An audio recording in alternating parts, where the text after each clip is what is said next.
નમસ્કાર વિદ્યાર્થી મિત્રો, ઈ જ્ઞાન મેન્ટર યુટ્યુબ ચેનલમાં આપનું હાર્દિક સ્વાગત કરું છું.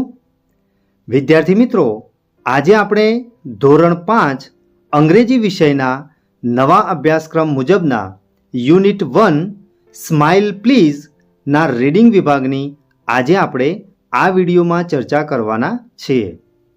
વિડીયો શરૂ કરતા પહેલાં જો તમે ચેનલ પર નવા હો તો ચેનલને સબસ્ક્રાઈબ કરજો અને બાજુમાં રહેલ બેલ આઇકનને પ્રેસ કરજો કે જેથી કરીને મારા નવા આવનારા વિડીયોનું નોટિફિકેશન આપના સુધી પહોંચતું રહે. તો જોઈએ મિત્રો આજનો વિડીયો. વિદ્યાર્થી મિત્રો, અહીંયા રીડિંગ વિભાગમાં આપણને સૂચના આપેલી છે, read the passage and answer the questions. એટલે કે અહીંયા આપણને જે ફકરો આપેલો છે એ આપણે વાંચવાનો છે અને ત્યાર પછી આપણે જે નીચે જે પ્રશ્નો આપેલા છે એ પ્રશ્નોના જવાબ આપવાના છે.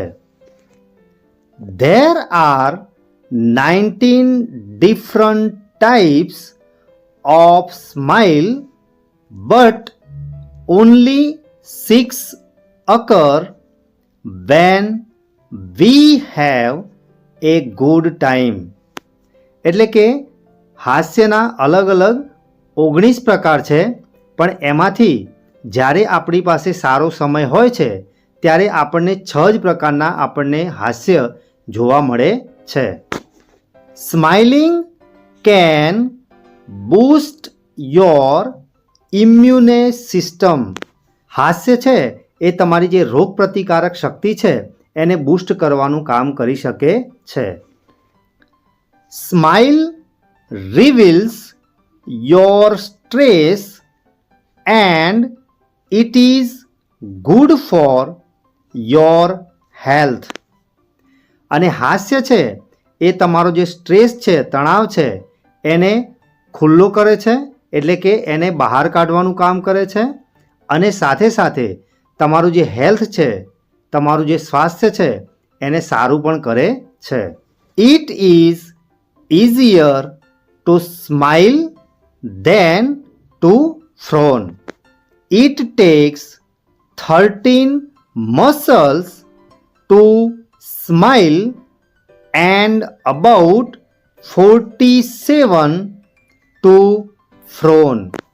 હાસ્ય જે છે એ આપણા 13 પ્રકારના મસલ્સને એને કસરત કરવાનું કામ કરે છે, જ્યારે 47 એટલે કે 47 પ્રકારના જે મસલ્સ છે એને પણ દૂર કરવાનું કામ કરે છે. Babies are born with the ability to smile. અને જે નાના જે બાળકો છે એટલે કે તાજા જે જન્મેલા બાળકો છે એ હાસ્યની સાથે જ એ જન્મે છે. સ્માઇલ લાઈક એ બેબી. એટલે કે હંમેશા આપણે એક નાના બાળકની જેમ સ્મિત કરવું જોઈએ અથવા તો નાના બાળકની જેમ જ આપણે હાસ્ય રેલાવવું જોઈએ. તો હવે વિદ્યાર્થી મિત્રો, આ ફકરાના આધારે હવે આપણે નીચે આપેલા પ્રશ્નોના જવાબ આપીએ.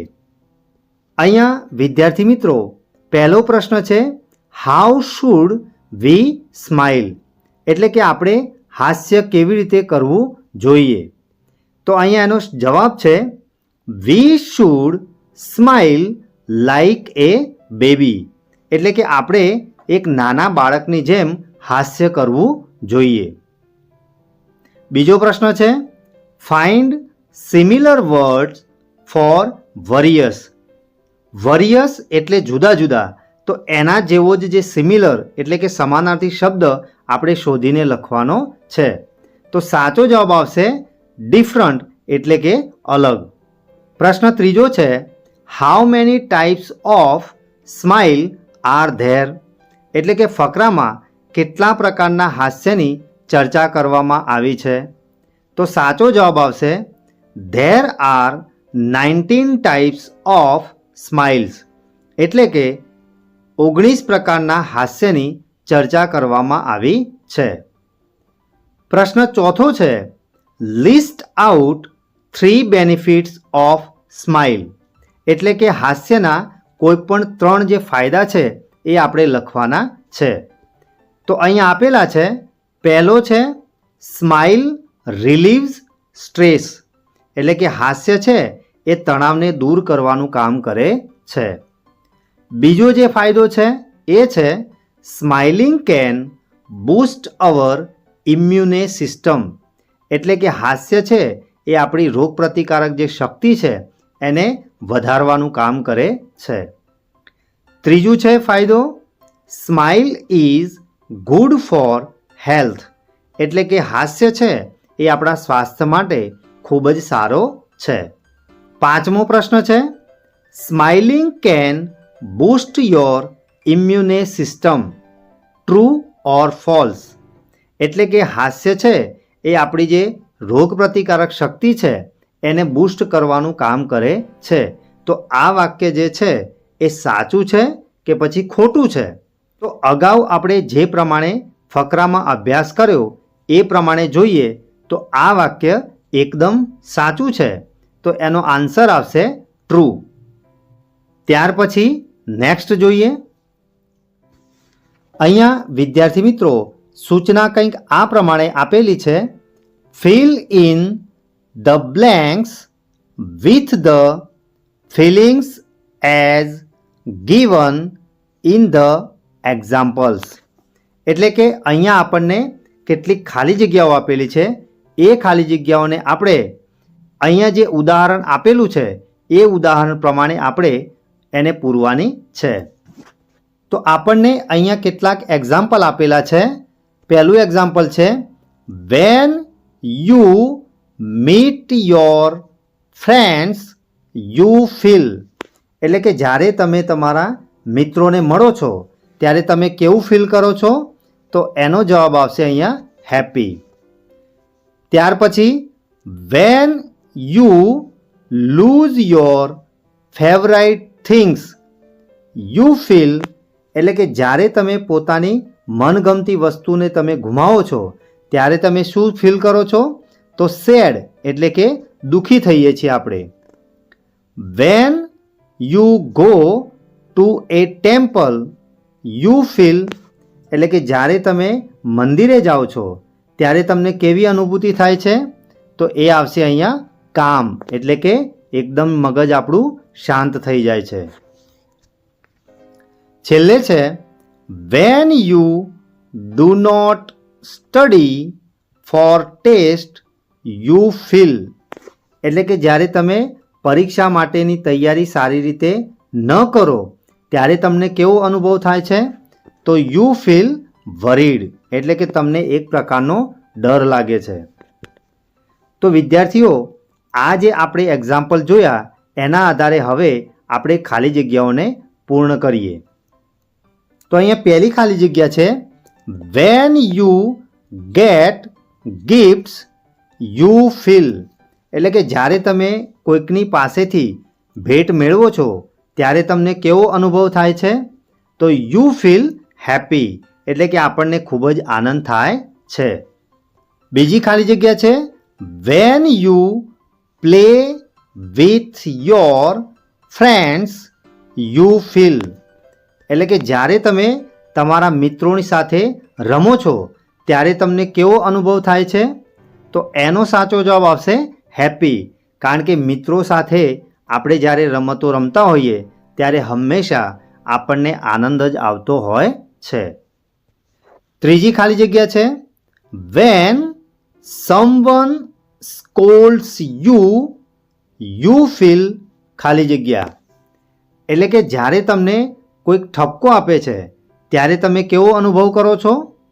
તો સાચો જવાબ આવશે સેડ, કારણ કે આપણે કોઈ પણ પ્રકારનો ગુનો કર્યો હોય અને જ્યારે કોઈક આપણને ઠપકો આપે ત્યારે હંમેશા આપણે દુઃખી થતા હોઈએ છીએ.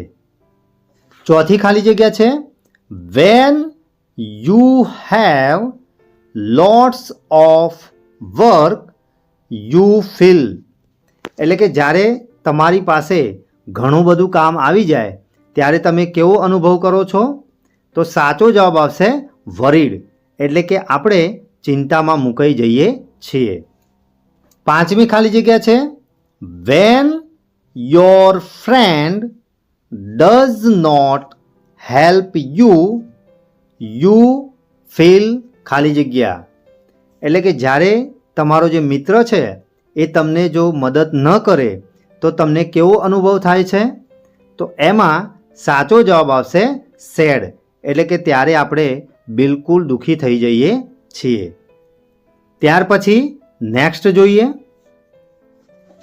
અહીંયા વિદ્યાર્થી મિત્રો રાઇટિંગ વિભાગમાં આપણને સૂચના આપેલી છે, right 5 sentences about your happy moment, happiness with the help of questions below.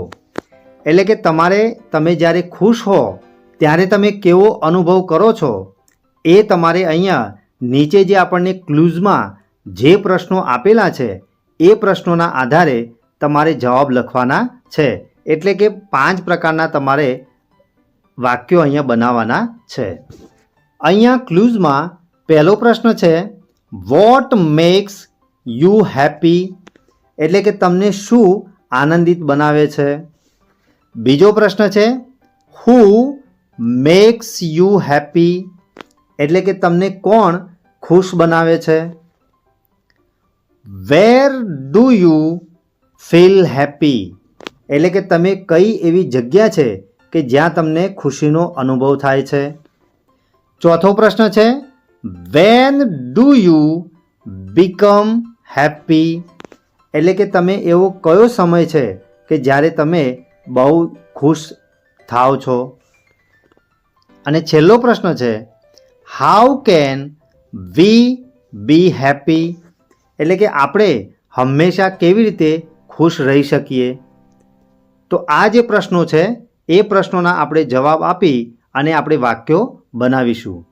તો પહેલો આપણો પ્રશ્ન હતો, વોટ મેક્સ યુ હેપી? તો એનો જવાબ આવશે, I am happy when I am at home with my family. I am happy when I play with my friends. એટલે કે હું જ્યારે મારા ઘરે મારા પરિવાર સાથે હોઉં છું ત્યારે અને મારા મિત્રો સાથે રમત રમતો હોઉં ત્યારે હું હંમેશા ખુશ હોઉં છું. બીજો પ્રશ્ન હતો, હુ મેક્સ યુ હેપી? તો એનો જે જવાબ છે એ આવશે, my family and my friends make me happy. મારો પરિવાર અને મારા મિત્રો મને ખુશ રાખે છે. ત્રીજો પ્રશ્ન હતો, where do you feel happy?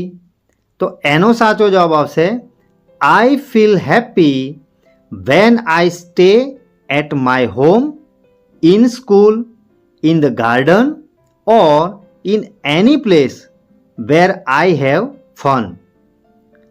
ત્યાર પછીનો ચોથો જે પ્રશ્ન છે, when do you become happy?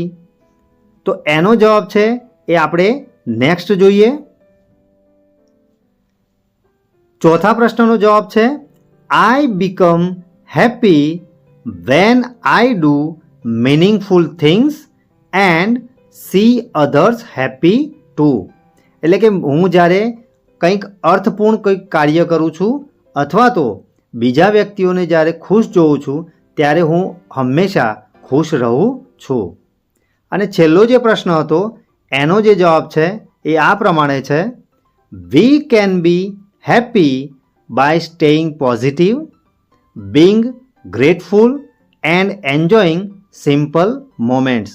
એટલે કે આપણે હંમેશા સકારાત્મક રહેવું જોઈએ, ત્યાર પછી બીજાનો આભારી રહેવું જોઈએ અને નાના નાના જે આપણા ક્ષણો છે એને આપણે એન્જોય કરીએ તો આપણે હંમેશા ખુશ રહી શકીએ છીએ. તો વિદ્યાર્થી મિત્રો, આજે આપણે ચલાવેલ રીડિંગ અને રાઇટિંગ વિભાગમાં તમને મજા આવીને? આશા રાખીશ કે તમને આ બંને વિભાગમાં સંપૂર્ણ ખ્યાલ આવ્યો હશે. જો તમને આ વિડીયો ગમ્યો હોય તો વિડીયોને લાઈક કરજો અને શેર કરવાનું ભૂલતા નહીં. ફરી મળીશું આવા જ ઇન્ટરેસ્ટિંગ ટોપિક સાથે. ધન્યવાદ.